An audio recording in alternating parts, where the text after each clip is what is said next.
Well, good morning. And holy smokes, how fast things change.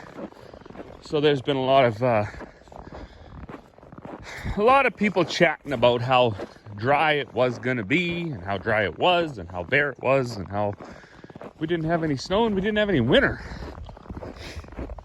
And they were kind of concerned. I was not one of those people. I was very much excited for the mild winter and no snowfall.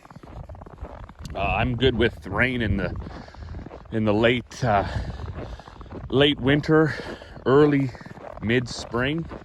That would be just fine for me. I don't need the snow. But anyways, as you can see, we're getting it now. We're getting the snow. So it's minus 30, like 28.2, I guess. But we'll just round up to 30. Super cold. There's enough snow to be irritating now, like getting your boots and stuff. I'm just gonna wander up here. I want to check that molasses tank. I want to check these two waterers, make sure that they're still going. I shut a couple of them off. That one actually had a leak, so it wasn't working anyways. Hopefully this one has, well, that one's still got water in it, so that's working. We've been working at these for a couple of years now to try to get them performing in the cold weather. And that one is still working. Hopefully this one is. Perfect. There's still water in that one too.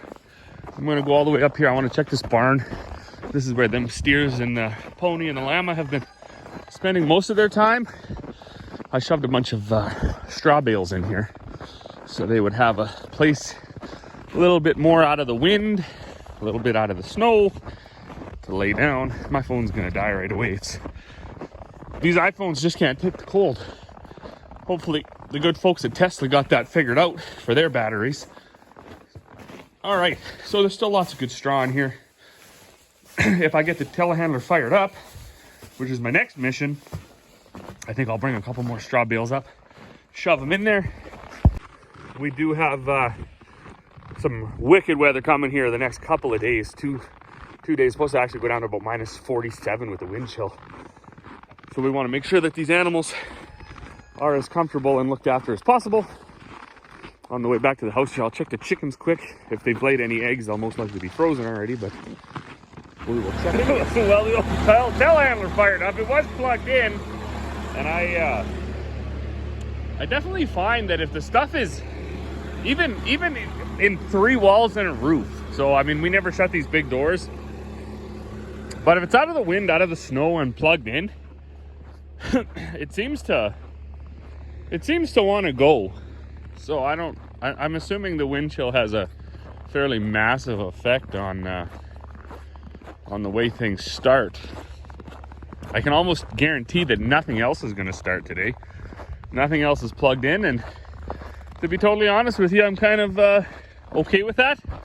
I'm sort of past the point of trying to struggle away and get things going just to have chains break and PTO shafts break and seals start leaking and transmissions give out and whatever, because you're trying to work the stuff at negative 30 and beyond. So we're just going to leave it at that. Oh, well, I'm pretty excited to be in the safety of the shop, out of the wind and the snow. It's kind of snowing and blowing. Minus 30, not that fun outside. I left the telehandler run. I'm going to let it run for about an hour or so. Let it all warm up, let the oils warm up, and then batteries charge up. It's cold. And unfortunately, it's sitting outside because Carl is in the shop. I did the oil change. I just did the greasing. I got a couple grease nipples I got to change. Hey, you know, when I was looking through it, I was thinking like, holy man, like the quality of this stuff is just deteriorated, all this shit. This is a 2009, I believe. And I'm convinced now, between 2000 and 2005 were the last good years of stuff. And then of course 2000 and beyond, right? Into the but somewhere between 2000 and 2005, the quality, the production, the quality control, everything just plummeted. This Kenworth, so interestingly enough, I checked into the book because I thought, holy smokes, it's been a long time since I changed the oil. It's been almost exactly 1 year. I changed it January 19th of last year, January 9th of this year, so 10 days apart. In that time, I put 253 hours on it and 5,200 kilometers. So that's not a lot for a big Kenworth in one whole year. I would say with those numbers, you could safely say this is way too much Kenworth, way too much truck for our farm. But since we bought it at around 370,000 kilometers or something like that. We've done a lot to it, right? We've done the tires, we've done the transmission, we've done clutch and things like that. We've done intercooler. Crazy story here, bear with me. You want to talk about luck? We did the oil pan on this thing. I think 2 or 3 years ago. I had it out front here. I'm not exactly sure what month it was. There was snow on the ground, so it was either late in the fall, early in the winter. And I steamed it all off, washed it, was looking beautiful, backed it in, was going to service it. And within about 2-3 hours of it being in the shop, there started to be oil dripping out of the pan. So we got down there and looked, and we didn't know, maybe it was around the plug or where the plug is welded in or something, maybe around where the oil heater goes in. So we're looking, couldn't really find anything. And then, I mean, the puddle was getting bigger and bigger and bigger. So Dad was like, oh, we got to take that off. There's something weird about this. So we drained the oil out. We're going to change the oil anyways. Drained the oil out, took the pan off, turned the lights off, flipped it upside down, and stuck a flashlight underneath of it. And it looked like the stars in the sky. There was tiny little pock marks all over that oil pan. It actually rotted from the outside in.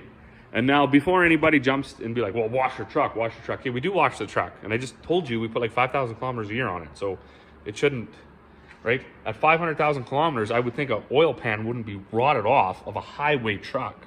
Like, this thing's hauled grain its whole life. It's never been in the patch.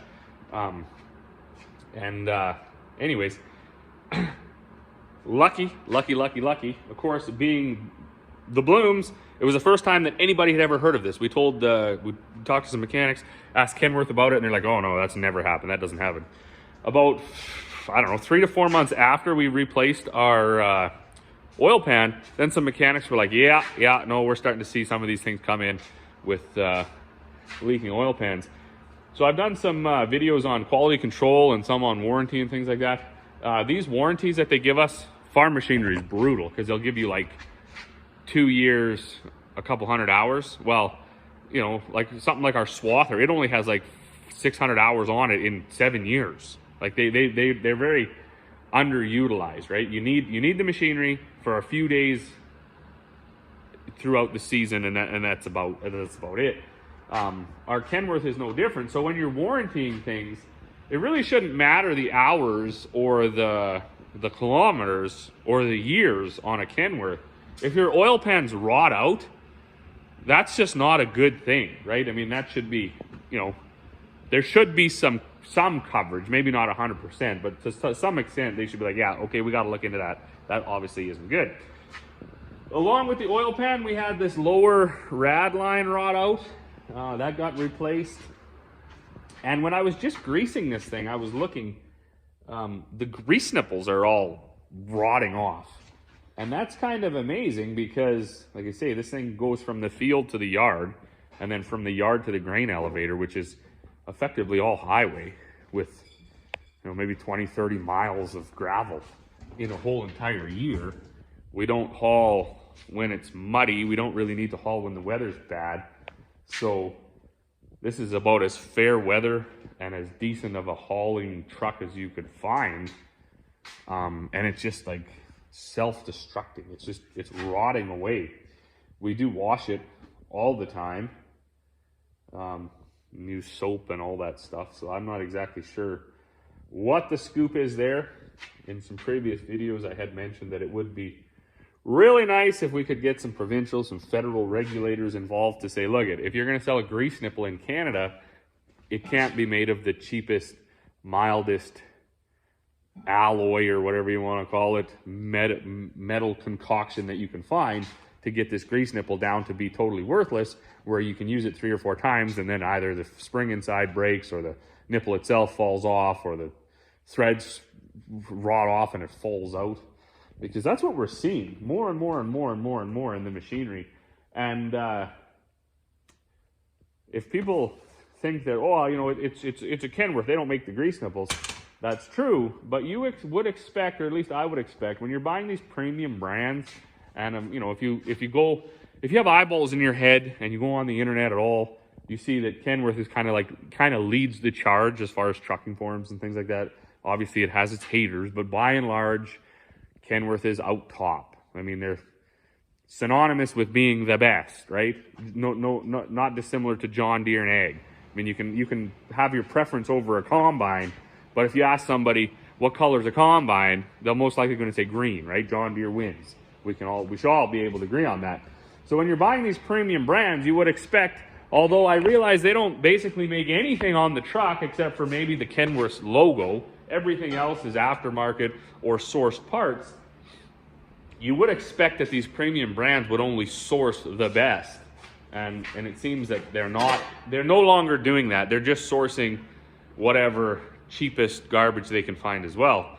So maybe going on in the future, it doesn't pay to buy a premium brand or a more well-known brand. You may as well just buy the off-brand stuff that's made out of the same exact garbage and pay half, a third, a quarter of the price of what these new name brand or top of the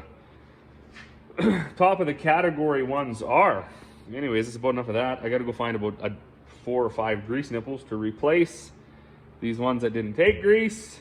And then, all in all, actually a few lights, I guess. That's another thing, right? These lights, they just like fell apart.